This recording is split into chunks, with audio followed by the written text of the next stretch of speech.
дуруд ба шумо дӯстони гиромӣ, барномаи футболи осиёро идома медиҳем. Инак бозиҳои интихобии ҷоми осиё 2023 ба анҷом расиданд ва ҳама дастаҳои муваффақ имкон ёфтанд ки рохатро ба бозиҳои финалӣ ба даст оранд. Дастаи мунтахаби Тоҷикистон ҳам бори аввал дар таърих дар бозиҳои финалӣ ширкат менамояд ва ба сармураббии хорватии мунтахаби кишварамон Петр Шегерт муваффақ гардид ки орзуи деринаи моро амалӣ гардонад. новобаста ба он ки пеш аз бозии охир Тоҷикистону Қирғизистон масъалаи рохатро ба бозиҳои ниҳоии ҷоми осиё ҳал карда буданд, дар бозии байни ҳамдигари даври охир ҳар кадом даста мехост ба пирӯзӣ ноил шавад ва зинаи аввалро дар гурӯҳи F сазовор гардад. шарҳи моро пайгирӣ кунед. бо хӯрии байни дастаҳои мунтахаби Тоҷикистон ва Қирғизистон ниҳоят пуршиддат мегузарад ва мо борҳо шоҳид шудаем. ин навбат бозиҳои интихобӣ ки дар Қирғизистон мегузаранд, футболбозони ин кишвар умед доштанд ки бо дастгирии 17340 нафар мухлисон метавонанд ба пирӯзӣ ноил шаванд. аммо Рустами қаҳрамони мо ки ҳоло Рустам Ятимов дарвозаро хуб ҳимоя мекунад, имрӯз аз ҳама беҳтар буд ва зарбаҳои футболбозони дастаи Қирғизистонро бармегардонд. ҳамлагарон наметавонистанд ки хати дифои дастаи мунтахаби моро хуб рахна кунанд ва дар ҳақиқат яке аз хатҳои беҳтарини дастаи мо маҳз дар ҳамин бозиҳо ин хати мудофиа буд ки онҳо ҳатто голе аз дарвозаашон нагирифтанд. дар ин росто 10 маротиба футболбозони дастаи мунтахаби Қирғизистон ва 4 маротиба футболбозони мо ба сӯи дарвоза зарба заданд. вале вазъиятҳои ниҳоят хатарнок барои футболбозони мо вуҷуд дошт.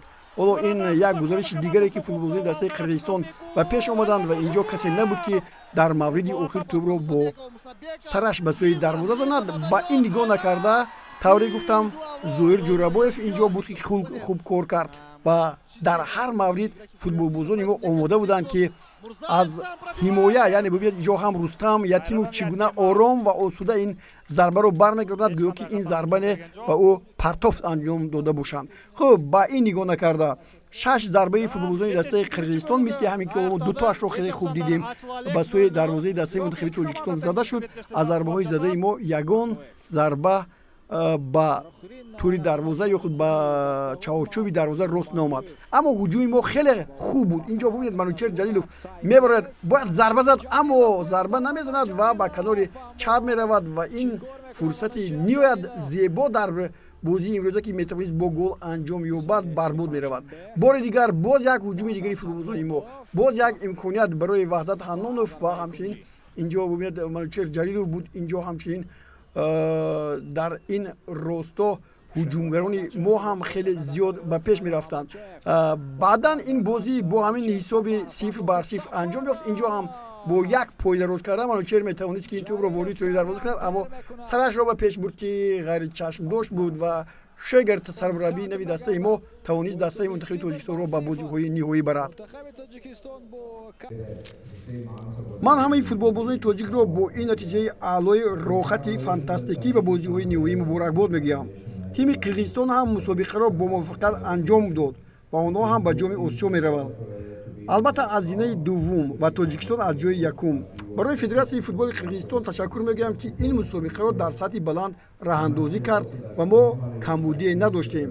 вақти он расид ки на танҳо футболбозони дастаи мунтахаби Тоҷикистон, балки кормандони Федератсияи футболи Тоҷикистон мухлисони кишварамонро бо ин суъудашон ба бозиҳои ниҳоӣ табрику муборакбод гӯям.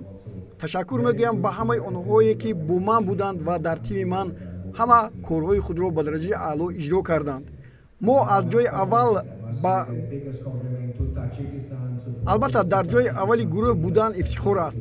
бозии охирин бо ҳузури мухлисони зиёд ба мо рӯҳ илҳоми тоза мебахшад. ташаккур барои ҳаматон. дастаи мунтахаби Қирғизистон бо роҳбарии Александр Кристин умед дошт ки бар дастаи мунтахаби Тоҷикистон ғалаба мекунад ва барои истиқболи ин пирӯзӣ омодагии хубе ҳам дида буд.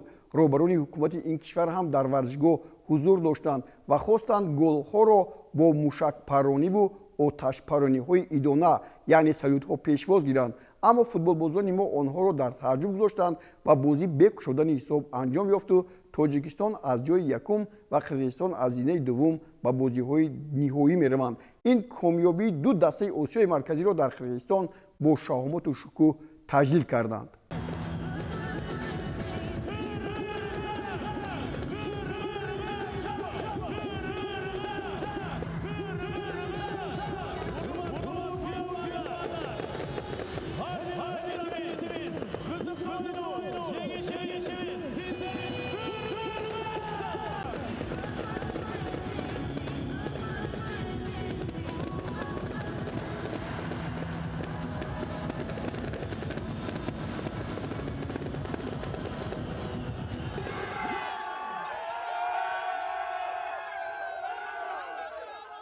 дар бозии дуввуми гурӯҳи F дастаҳои мунтахаби Сингапур ва Мянма ки аслан барои ҷои сеюм мубориза мебурданд сурат гирифт.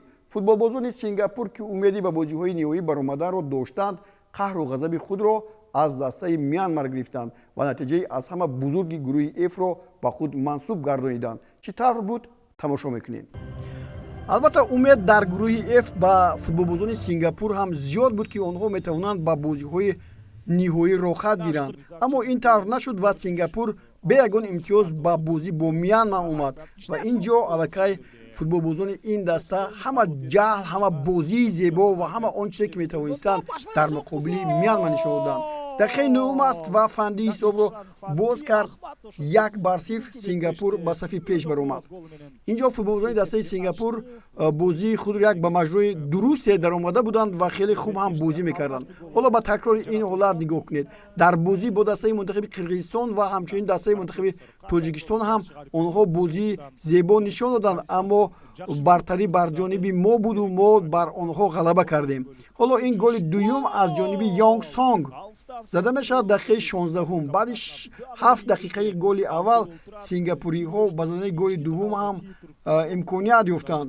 умуман агар ба бозиҳои ин дастаҳо нигоҳ кунем, онҳо хеле зиёд бо ҳам бозиҳоро ҳам анҷом медиҳанд. дастаҳои Сингапур ва ҳамчунин Мянма 41 бозӣ гузарониданд ки 18 тоаш ба манфиати Сингапур ва 15 тоаш ба манфиати дастаи Мянма ҷамъбаст шудааст. ҳоло акнун футболбозони дастаи мунтахаби Мянма ҳам кӯшиш зиёд карданд барои голзанӣ, чунки ин ҷо касе аз якдигар қафо монданӣ набуд. ҳоло боз як ҳуҷуми дигар дақиқаи 42 аст ва бори дигар Квак Ҷун Ю голи сеюмро ба самар мерасонад ва аллакай бо ҳисоби 3-0 нимаи аввали бозӣ бо пирӯзии дастаи Сингапур анҷом меёбад. ҳоло такрори ин ҳолатро бубинед, бисёр зебо мегузарад. гузариши хеле хуб аст аз ҷониби маҳз футболбози ин даста Фанди Бин ки партофти олӣ анҷом дод ва Квак Ҷин Yi голи зеборо ҳам ба самар расонид.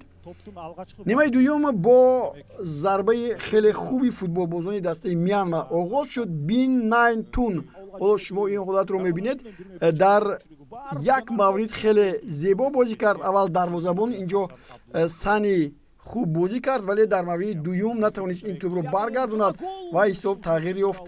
3-1 Вин Найн Тун ҳоло дар экранҳои мо шумо аст. ин бозингар ҳам дар ин мадори бозиҳо голи навбатии дастаи Мянмарро зад. Мянмар умуман дар ҳамин бозиҳое ки ҳастанд ин голи аввалинаш буд. ҳоло бубинед ин голи аввалини Мянмарро ки чӣ гуна зебо зада мешавад. баъди ин голи задашуда футболбозони дастаи Сингапур боз ба задани гол муваффақ мешаванд. ҳоло Фанди ин бозингаре ки голи дуюми худро зад ва дар ин вохӯрӣ боз як голи дигарро ин ҳамлагар ба нишон расонд. Фанди Бин аст ки маҳораташ дар бозиҳои гузашта ҳам баръало намоён буд ва умуман бо Сулаймон хуб бозӣ мекунанд, бо оне ки ҳоло партофт анҷом дод ва футболбозони Сингапур хуб аз барои он ки голҳо хеле зебо буданду хеле зиёд мо ҳам инҷо ин наврҳоро пайдо кардем ки хуб буданд ва ба шумо пешкаш карда истодаем. Аун Каунгман ҳоло инҷо як ҳуҷуми зеборо боз анҷом медиҳад, аммо дарвозабон ҳам инҷо коре карда наметавонист. аммо дере нагузашта бори дигар ҳамин Аун Каунгман аз канори рост ба ҳуҷум мегузарад ва дар дақиқаи 66 голи дуюми Мянмаро ба самар мерасонад. дар ҳақиқат Мянма на дар муқобили Тоҷикистон ва дар муқобили Қирғизистон ягон голе зада натавониста буд. инҷо хати мудофиаи дастаи Сингапур баъди ҳисоби ниҳоят калон шуданаш каме фориғболӣ кард ва имкон дод ки ҳамлагарон аллакай чӣ коре ки карданд ба гол задан даст ёбанд ва инро ҳам мо шумо дидем.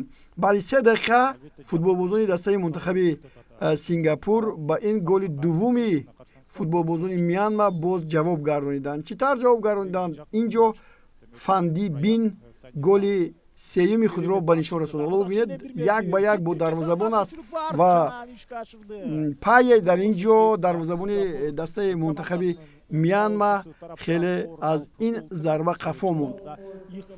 5-2 است و در نتیجه باز یک دقیقه پیش از انجام وقت اساسی وخوری یک بازیگری که با نام نور بود اینجا گل ششمی دسته سینگاپور را زد و سینگاپور با حساب 6-2 پیروزی آورد و 3 امتیاز گرفت. اصلا در این گروه بازیگران سینگاپور از قرقیزستان با حساب 2-1 مغلوب شدند از تاجیکستان، همچنین 2-0 و این پیروزیشان با 3 امتیاز آنها را در زینه سوم جدول مسابقات راه داد.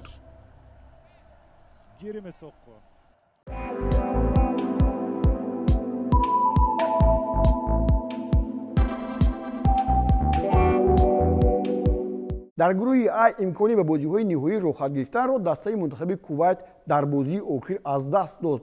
پیشرفت مسابقه منتخب اردن که به نتیجه دور آخر صاحب روخت گشته بود، کویتی‌ها را با حساب 3-0 شکست داد و اندونزیا در این گروه بعد غلبه کامل با نتیجه 7-0 بر نپال روخت دوم را به دست آورد. کویت چطور از اردن ناکام شد پیشنهاد شما می‌کنیم. فوتبال کویت خیلی بلند می‌ایستد در میان کشورهای عرب، اما چند سال اخیر با سبب‌های گوناگون این دسته خیلی ضعیف شده است و در مقابل دسته منتخب اردن 7 غلبه دارد و 3 باخت. امروز باشد العلوان در دقیقه 62 حساب را باز کرد و بعدا در دقیقه 89 محمود مردی که حالا با توپ اینجا توپ رو به هم دستش میپرتوید گل دوم رو هم به نشان رسانیدند. فوتبالبازان دسته منتخب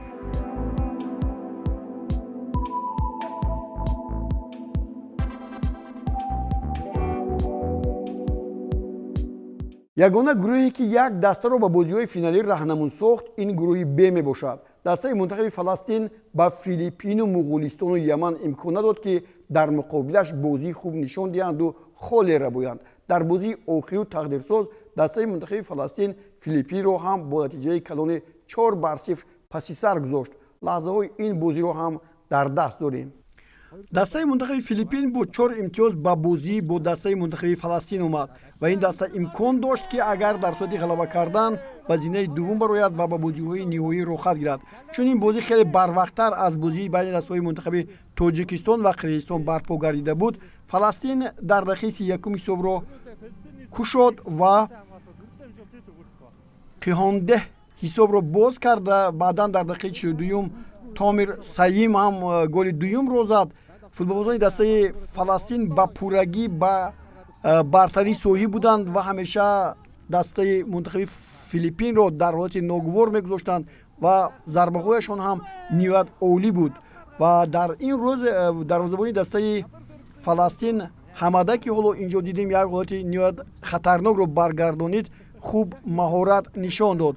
فوتبالبازان دسته فلسطین باشد چیکار کردند. محمد یمین در دقیقه 55 باز یک توپ دیگر رو به دروازه دسته منتخب فیلیپین زد. این گل سوم بود و در دقیقه 72 ابوورده با گل چهارم این دسته رو به نشان رسانید و بعد این غلبه نیت خوبی فلسطین الکی معلوم شد که به بازی سوم بین دسته‌های منتخب تاجیکستان و مغولستان دسته هم تاجیکستان و هم قرقیزستان به بازی‌های آینده می‌روند.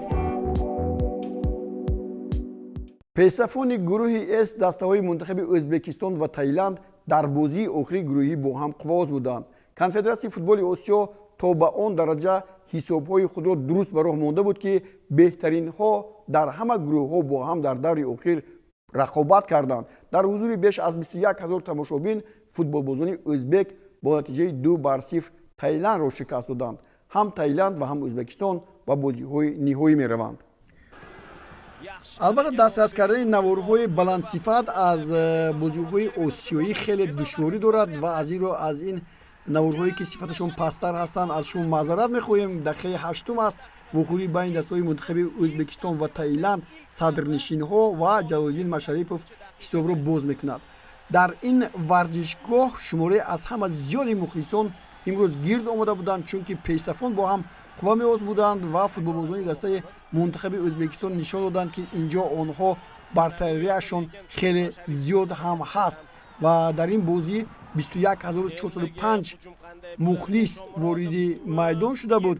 ва аз тарафи дигар агар бибинем ки инҷо футболбозони дастаи мунтахаби ӯзбекистон ки голи дуюмро дар дақиқаи 23 задан, ин Турғунбоев аст. ҳоло зарбаи хеле хуб зад, аз муҳофизатгарон олӣ гузашт ва туби дуюмро ба самар расонид. ин туби охирин дар ин вохӯрӣ буд ва футболбозони дастаи мунтахаби Ӯзбекистон аз Таиланд аз ин пештар 3 маротиба мағлуб шуданд ва аз ин хотир ғалаба кардан дар ин бозӣ барои онҳо муҳим буд. аз ҳамин тараф онҳо ба пирӯзӣ ноил шуданд.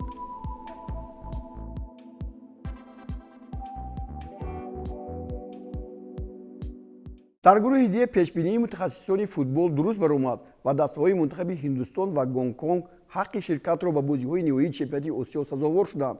дастаҳои мунтахаби Афғонистон ва Камбодия ки то ба ҳол холе ба даст наоварда буданд, дар бозии байни ҳамдигарӣ натиҷаи 2-2-ро бар ҷой гузоштанд ва бо як имтиёзӣ мусобиқаро ҷамъбаст карданд. бозии асосии ин давр миёни дастаҳои мунтахаби Ҳиндустон ва Гонконг сурат гирифт.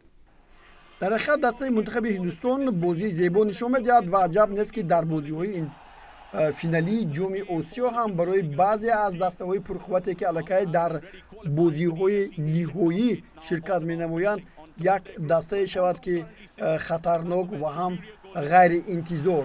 чунки футболбозони ин даста дар ҳамин вохӯрие ки ҳоло бо Гонконг доштанд, дар дақиқаи якум ҳисобро боз карданд. инҷо дақиқаи ҳоло аввал аст. Алӣ бо як зарбаи хубаш ҳисобро боз мекунад ва дастаи мунтахаби Ҳиндустонро ба сафи пеш мебарад. тарҳи бозии ин даста аҷиб аст.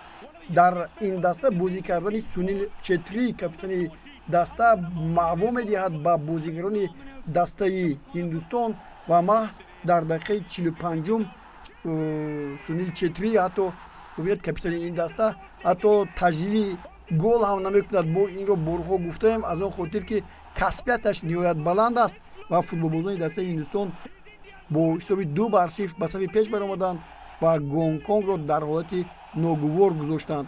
ҳардуи ин дастаҳо ҳам ба бозиҳои ниҳоии ҷоми Осиё мераванд, аммо сифати бозии футболбозони дастаи Ҳиндустон беҳтар буд. ҳоло Синх дар дақиқаи 85 голи сеюмро ба ҳадаф мезанад. бояд яъне бозиашон хеле хуб аст, чунки якдигарро медонанд ки кӣ дар куҷо аст ва тарҳи бозии зеборо ҳам анҷом медиҳанд. мо бо Ҳиндустон хеле бозиҳои зиёде анҷом додаем, мусовӣ ҳам дорем, бохт ҳам дорем, ғалаба дорем, аммо ҳоло дар сатҳи баланд тайёрии ин даста ба бозиҳои ниҳоии чемпионати Осиё аст. дақиқаи сеюми вақти иловашуда ва ҳоло Пандита дар як маврид боз як голи дигарро ба дарвозаи дастаи Гонконг зад ва ин даста дар ҷадвали мусобиқот дар зинаи аввал мавқеъ гирифт.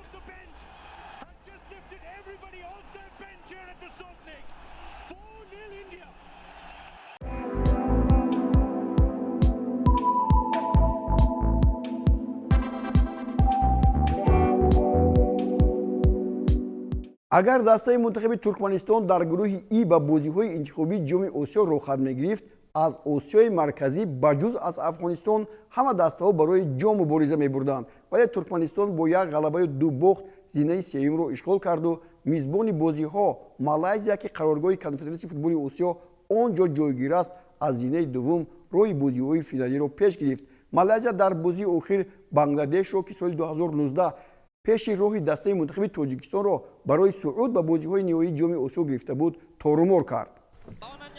дастаи мунтахаби Бангладеш дар бозиҳои имсолаи интихобӣ ниҳоят суст бозӣ кард. ҳатто имтиёзе ба даст наовард ва ин маълум буд. дар бозӣ бо дастаи мунтахаби соҳибони майдон Малайзия, футболбозони Бангладеш дар дақиқаи 15 ба қоидавайронкунӣ роҳ доданд ва довари ин вохӯрӣ ба нуқтаи 11 метра ишора кард ва ҳоло бори дигар бубинед, инҷо баҳс хеле зиёд буд лаҳзаи пеналти ё не.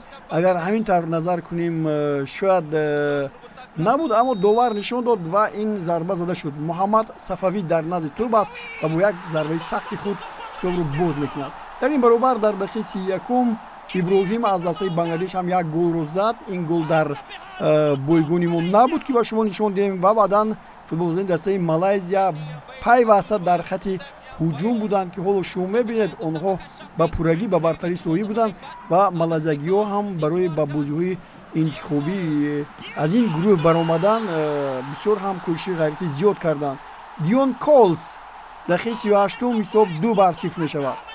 дастаи мунтахаби Малайзия ва Бангладеш дар ростори ин бозиҳо бо ҳам чун дар як радиф бозӣ мекунанд 10 вохӯрӣ гузарониданд ки дар 7-тои он футболбозони дастаи Малайзия пирӯз шуда буданд ва инҷо ҳам бартарии онҳо ҳувайдо буд ва боз як бори дигар Муҳаммад Сиёфиқ дар дақиқаи 47-ум ҳисобро 3-1 кард. дар дақиқаи 73-ум бошад Лок як голи дигарро зад ва ин бозӣ бо ҳисоби 4-1 ҷамъбаст шуд ва футболбозони дастаи Малайзия ҳам ба бозиҳои финалии ҷоми Осиё мераванд. Шодии онҳоро ҳадду канор набуд ва дар ин маврид онҳо аз 9 имтиёзи гуфтам ки пурра ба 6 имтиёз сазовор шуданд ва ин хурсандии онҳоро ҳоло мо мебинем.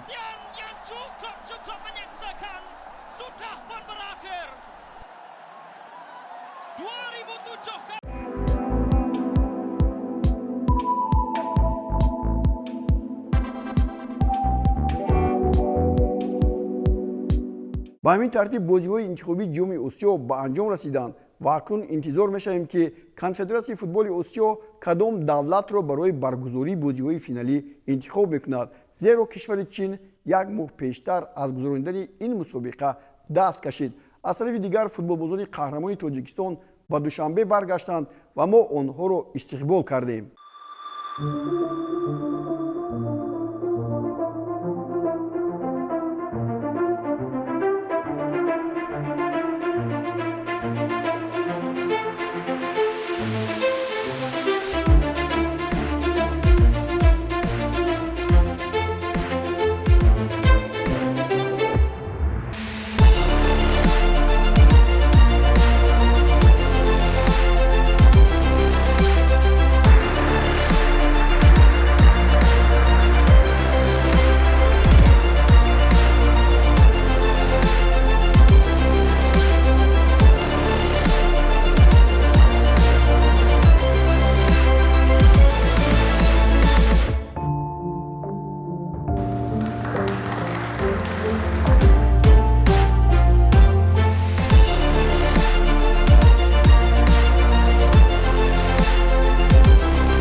дӯстони гиромӣ, дар ҳамин ҷо барномаи футболи Осиёро ба поён мерасонем ва ҳамаи голҳои дастаи мунтахаби Тоҷикистонро дар ин бозиҳо манзури шумо мегардонем.